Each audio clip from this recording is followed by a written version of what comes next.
as na duhet hiç një mandat deputeti në opozit prap. Ja po ta them troç, duke nisur nga unë i pari.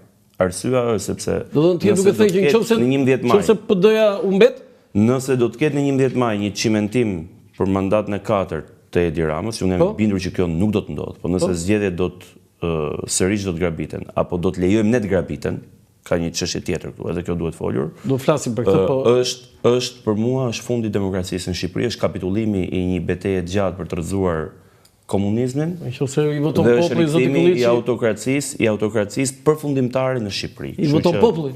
Nuk është çështje vote, është çështje vjedhje, është çështje administrate publike, është çështje keqpërdorimit të aseteve publike, është çështje e gjithë atij modeli dhe mekanizmi që ndodhin në Bashkinë e Tiranës dhe ndodhin në zgjedhjet e 2023-shit kundër meje, që unë e denoncova dhe në fushatë dhe gjatë fushatës dhe pas fushatës, shumë kush më qeshi, shumë kush më talli, shumë kush tha të riqu, shumë kush më kërcënoi, patën dhe kurajon të më kërcënoi. Kush e kërcënoi? Ta mjeshrat që janë sot në përburgje, një pjesë tjetër që do të shkojnë. Do ta thoni? E din mirë. Dhe sot janë në burg të gjithë ata që unë kam thënë që kanë vjedhur paratë e qytetarëve shqiptar, kanë vjedhur votat e qytetarëve dhe do të shkojnë dhe një pjesë tjetër. Thënë këtë, të kthehemi ke pyetja juaj fillestare, çfarë po bëjmë ne? Unë personalisht, duke qenë se jam dhe drejtues politik i Qarkut Tiranë, jam çdo ditë në terren, çdo ditë në punë, çdo ditë në terren në zonat që unë mbuloj dhe në gjithë qarkun e Tiranës. Kjo nuk është një gjë e jashtëzakonshme, këtë punë ke. Këtë punë kam më patjetër, po them në aspektin politik, pra dhe në aspektin praktik, çfarë po bën. Nuk është ajo që ju kanë thënë që këta deputetë e listës mbyllur mjafton mos i shtyp autobusi. Të gjithë deputetët e listës së mbyllur janë në punë, që të gjithë, nga mëngjesi. Kandidatët. Dhe sigurisht unë e kuptoj perceptimin që një pjesë duket që e kanë më të lehtë, një pjesë e kanë më të vështirë. Kanë më të lehtë tani. Patjetër, e kuptoj këtë gjë. Ata janë sigurt. E kuptoj perceptimin që është edhe e kuptoj, por përgjegjësinë politike në fund ditës për rezultatin e ka kjo lista e mbyllur. E kanë të gjithë këta që mbase mund të duket në pamje të parë e kanë më të lehtë garën personale, por garën e përgjithshme e kanë këta në kurrizë së bashku me mua. Pra rezultatin e kemi ne gjithë. Hapur thot i rrodh përgjegjësia politike, ai bëhet deputet, unë po le të vinë le ta bëjnë betejën që kanë bërë unë këta të listës hapur edhe pastaj le të zënë vendin tim. Jo, kam një pyetje këtu se kam një pyetje që është e drejtë për drejtë. Vetëm në aspektin personal them edhe diçka. Unë i kam dhënë provat që unë kurrë nuk jam shmangur në asnjë betejë. Jo, madje unë do të them jam vjedhur deputet në Kuvendin e Shqipërisë në 2021. Nuk lidhet me ty fare. Me 11800 vota. Pra kam thyer Hersin edhe pse nuk kisha nevojë se isha i pozicionuar në pozicion fitues. Dhe ishe për të parë, garoja për herë të parë, isha kryetar forumi, pastaj e lash këtë mandat deputeti për të hyrë në një garë që e dija ku po hyja, nuk ka besoj qytetar që nuk e kupton që unë e dija që do të isha pa vull, pa logo, pa media, pa financa, pa s'kishim as emrin e kryetarit partisë në listë. Dhe hyra në një betejë për zgjedhjet lokale për të dhënë modelin tim dhe për të sakrifikuar gjithçka që kisha për ta hedhur në betejë. Sot jam prapë në të njëjtat kushte mendoj. Do bëj një falënderim për sponsorin gjeneral të emisionit Dekalog këtu në Dritare TV, institucioni monetar Moneygram Invest që mbështet emisionin Dekalog me sloganin tashmë të njohur, transfero shpejt, gjithmonë shpejt kudo dhe kurdo. Transferoni me MoneyGram se kur nuk do shgënjeni. Zoti Kulliçi, unë analizat e mia dhe në komente dhe në shkrimet e mia kam bërë një vërejtje për mënyrën se si është bërë lista e Tiranës. Ju pothuajse e thatë me tjetër gjë që unë e kam menduar. Pra, nëse zoti Berisha dhe kryesia e Partisë Demokratike do ta vendosë Belind Kulliçin në listën e hapur, unë jam i bindur, isha i bindur që në fillim, por jam i bindur që ti do ta fitoje mandatin. Pse? Sepse ti ke treguar veten që i merr ato vota dhe në kalkulimet e mia modeste më themi sepse kur nuk ka parashikime të sakta, unë mendoja që Belind Kulliçi do ishte më mirë në listën e hapur. Dhe në listën e mbyllur ishte një new entry, një që nuk ka përvojë, ashtu siç ti kishe nevojë në 2021-shin, në 2017 dhe nuk ta dhanë atë mundësi dhe unë ti e di se çfarë qëndrimi ka mbajtur. Ndërsa sot i drejtës. Jo, i të drejtë, jo Belind, ndërsa sot Belind Kulliçi duhet të ishte në listën e hapur. Tani të ta japun logjikën për këtë çështje. Është një çështje për shumë ja po e them për herë të parë. Ja po e them për herë të parë edhe ke ju, edhe në media, që unë jam vetofruar edhe kryetarit të partisë për këtë çështje. Ja ke thënë vetofruar, po, patjetër. Ja po ta them lajm. Dhe sigurisht nuk mund të ishte kështu se kishte një parim. Të gjithë drejtuesit politik do të ketë një person që do të hudhëheqë betejën elektorale në një qark. Dhe të gjithë drejtuesit e qarqeve ishin vendosur. Po morali ju do ishte i lartë pasaj. Po kjo nuk është për çështjen e moralit Belindit, është për çështjen e moralit gjithë partisë. Tash një sekond. Të gjithë drejtuesit politik u ra dakord që do të ketë një formulë unike për gjithë një lloj, do të udhëheqin betejën elektorale. Lutem regjistë listën e Tiranës për Partinë Demokratike? Kështu që thën këtë, të gjithë drejtuesit politik janë vendosur të parët në qarqet ku kanë garuar. Arsyeja se përse Belindi nuk ka qenë në listën e hapur është dhe diçka tjetër. Sigurisht gara do të ishte edhe pa barabartë në raport edhe me kandidatë të listës së hapur. Duke qenë drejtues. Sepse unë vi nga një garë elektorale para vetëm 2 vitesh ku kam marrë 100.000 vota në qarkun e Tiranës në emrin tim dhe jam dhe drejtues politik i Tiranës. Dhe do të ishte garë pa barabartë. Pra mos kujtoni se nuk është menduar i gjithë skenari.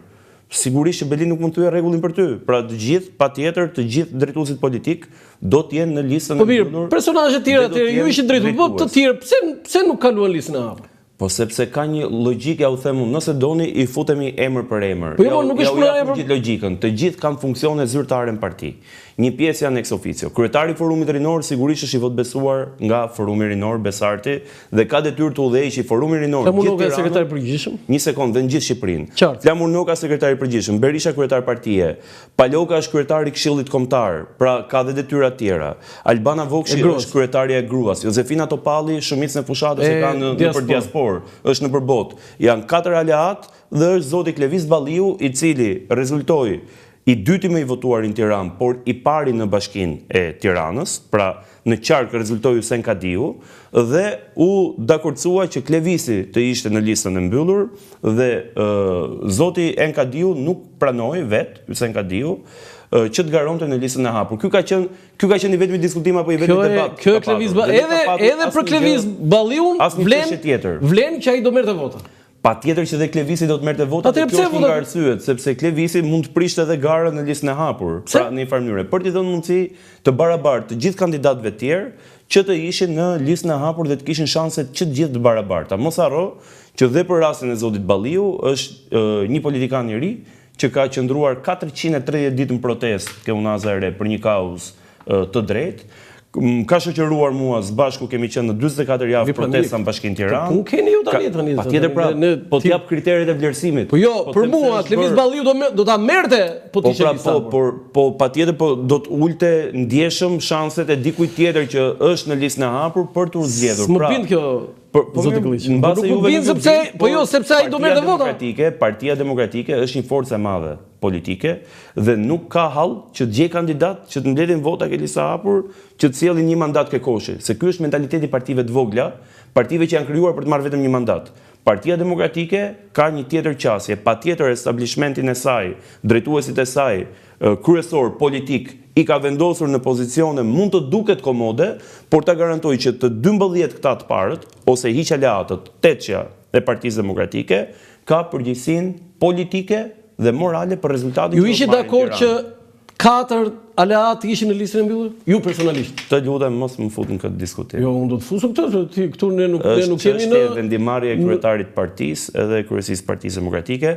Unë do të isha dakord, unë kuptoj që koalicioni për herë sjell rezultat edhe vlera të shtuara, por po të pyesësh Belindin, unë do doja të 186 kandidatët ishin Partisë Demokratike, sepse unë vi nga Partia Demokratike, por u dakordësua për një koalicion. Shumë ja. Ram dakord për një koalicion dhe për sa kohë kemi rënë dakord për të qenë pjesë e garës me koalicion, do të nënshtrohemi dhe rregullave të koalicion. Zoti Glliçi, fjala vjen, Erisa Bajaziti është një profesuese diasporës, një vajzë arsimuar në Perëndim, në Bruksel, jeton atje dhe ka një karrierë.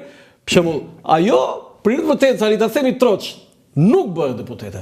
Po sikur ju ta kishte vendosur në listë të mbyllur, do ishte nder jo për PD-n, po do ishte nder për parlamentin. Dhe unë do kënaqem të ishte një profil dhe një cilësi. Erisa Bajaziti, të cilën unë kam patur dhe unë mundësinë ta njoh dhe realisht kuptoj vlerat e saj, profilin e saj. Do ta kem në studio për 2 ditë. Asetin publik që ajo është edhe profesional. Pa diskutim çdo emër në atë listë e hapur, se ju lutem me drejt ju jo, për fajsues e diasporës, veçoni Erisën. Për fajsues e diasporës, po e them edhe një herë, por të 37 kandidatët që janë aty, pa diskutim nuk do të kishte qenë një habi nëse do të kishin qenë në listën e mbyllur të Partisë Demokratike. Por aty ka dhe koalicion, Pra duhet kuptoni që aty ka një imponim, edhe aty ka rreth 9 apo 10 kandidatë që vinë nga radhët e koalicionit dhe 27 vinë nga radhët e Partisë Demokratike. Ta garantoj që të gjithë do kishin qenë aset për Partinë Demokratike dhe janë aset edhe në listën e mbyllur. Tani, edhe këta individ që janë në listën e hapur, që të gjithë i kenë terren, që të gjithë i kenë punë, që të gjithë i kenë njerëz me karrierë politike në Partinë Demokratike, njerëz me ambicie politike. Ora kush do fitojnë përpara nga ata? Ky është problemi. Po tash imagjino sikur në atë listë të kishe edhe Belindin, të kishe edhe Klevisin që thatu, të kishe edhe Flamur Nokën, të kishe edhe Albana Voksin, të kishe edhe Edi Palokën. Erisa nuk merr vota në Tiranë për deputet. Këtyre individëve ama do t'ja kishe pothuaj minimizuar në maksimum shanset për të dalë. Erisa në listë mbyllur deputete dhe Belit Gëlliçi në listë hapur deputet, të dy do ishin deputet. Ndërsa ju në listë mbyllur e sigurt deputet, Erisa nuk është e sigurt deputet. Po mund t'isha dhe unë dhe Erisa, por në këtë rast, kështu si e gjykoni ju, ta garantoj që po të shohësh përbërjen e plot të listës, nuk është ky rastim fjalë dhe nuk është kjo logjika që është përdorur. Unë e kuptoj se ju bëni logjik të thjesht edhe nga pozicioni i moderatorit, i analistit e shihni nga jashtë, por duke njohur situatat e brendshme politike, edhe në opozitë, edhe në Partinë Demokratike, edhe punë e terrenit, tani ka dhe diçka tjetër zoti Qafoku. Çfarë ka? Po, ka dhe një vlerësim të kontributeve edhe në vite, edhe të qendrestarëve, edhe të atyre njerëzve që në momentin më të vështirë Partisë Demokratike, në 2021, kur kërcënoheshin me bar, kur i tregoi Bari nëse do mbështesnin Këdonin në Partinë Demokratike, vendosën që të mbanin një pozicion politik. Do kalojmë se çështje thelbësore. Pra ka dhe një çështje vlerësimi këtu për ata që kanë qëndruar, ata që kanë shkuar opozitën. Një sekond. Që kjo është lista e besnikëve. Jo. Është lista e njerëzve që kanë historinë Partinë Demokratike, kanë kontribut në Partinë Demokratike, kanë karrierë në Partinë Demokratike, kanë mbajtur në ditën më të vështirë dhe në ditët më të zeza Partinë Demokratike gjallë dhe në këmbë, dhe pa diskutim, të njëjtën gjë e ke se po tash ngelim ke lista e mbyllur, po ti hysh listës hapur, ti të gjithë listën e hapur me individ të tillë ke nga Partia Demokratike. Jo, niveli këtu që kanë mbetur, po më mirë, po sepse janë drejtues qendror, edhe për shkak funksioneve. Por sigurisht edhe këta që janë në listën e hapur për këto arsye janë pjesë e listës hapur, se ta garantoj që kërkesa për të qenë kandidat për deputet në listën e hapur të Partisë Demokratike ka qenë me 10 në Tiranë, për të qenë pjesë e garës. Dhe në përfundim vetëm 27 emra janë zgjedhur. Okej, zoti Gëlliçi, ju në zgjedhjet e vitit 2021 ishit surpriza e Partisë Demokratike dhe jo vetëm, po e gjithë politikës, duke marrë 11.581 vota në zonën më të vështirë të Tiranës dhe ishit jo thjesht thyer si Hersit, po një rekordmen. Tani, kanë kaluar 4 vjet nga ajo, ju tani jeni në listën e mbyllur sigurt, çka ka ndryshuar? Si e shikon atë fushat me këtë tani? Sigurisht, nga rrethanat janë 2 fushata të ndryshme, nga eksperienca janë 2 fushata të ndryshme. Pra unë vi 4 vite më pas, vi me një barë eksperiencë shumë më të madhe, vi me një fushat kaluar në 2021 që ka qenë në aspektin personal ka qenë sukses, për shkak të rezultatit personal, por në aspektin e përgjithshëm ne nuk ja dolëm dot që të fitonin zgjedhjet dhe sigurisht ka qenë një dështim i përbashkët i ynë dhe ka qenë rezultati që nuk e prisnin. Vi me një eksperiencë tjetër për shkak edhe të zgjedhjeve lokale të vitit 2023. Vi nga një betejë gjatë publike të paktën 2 vjeçare në raport me Bashkinë e Tiranës, me denoncime, me deklarata për shtyp të përditshme, jo të përjavshme, me protesta të përjavshme, me një aksion politik të paprecedent. Sa protesta? 44 javë, 44 protesta për 44 javë, në 3 stin të vitit. Dhe thënë këtë pa diskutim, sot është një tjetër lloj fushate edhe për mua. Por ta garantoj që impenjimi është edhe më i madh këtë herë, sepse nëse herën e kaluar isha një rishtar, dhe nga unë pritej që unë performoja mirë në zonat e mia, aty ku isha kandidat, këtë radhë nga Belindi pritet që të performoj mirë i gjithë qarku dhe unë të marrë përgjegjësi edhe më të mëdha për shkak edhe të profilit tim politik edhe të eksperiencës. Në Tiranë. Po ne sot që flasim në mënyrë të padiskutueshme, objektiv kemi 19 mandate duke konsideruar që 18 mandate do duhet i marrim dhe do t'i marrim. Pra objektivi ynë është që të shkojmë në 19 mandate. 12 sigurta plus 7. Patjetër. Tani nga këto 7, 2 i bie zonja apo 3?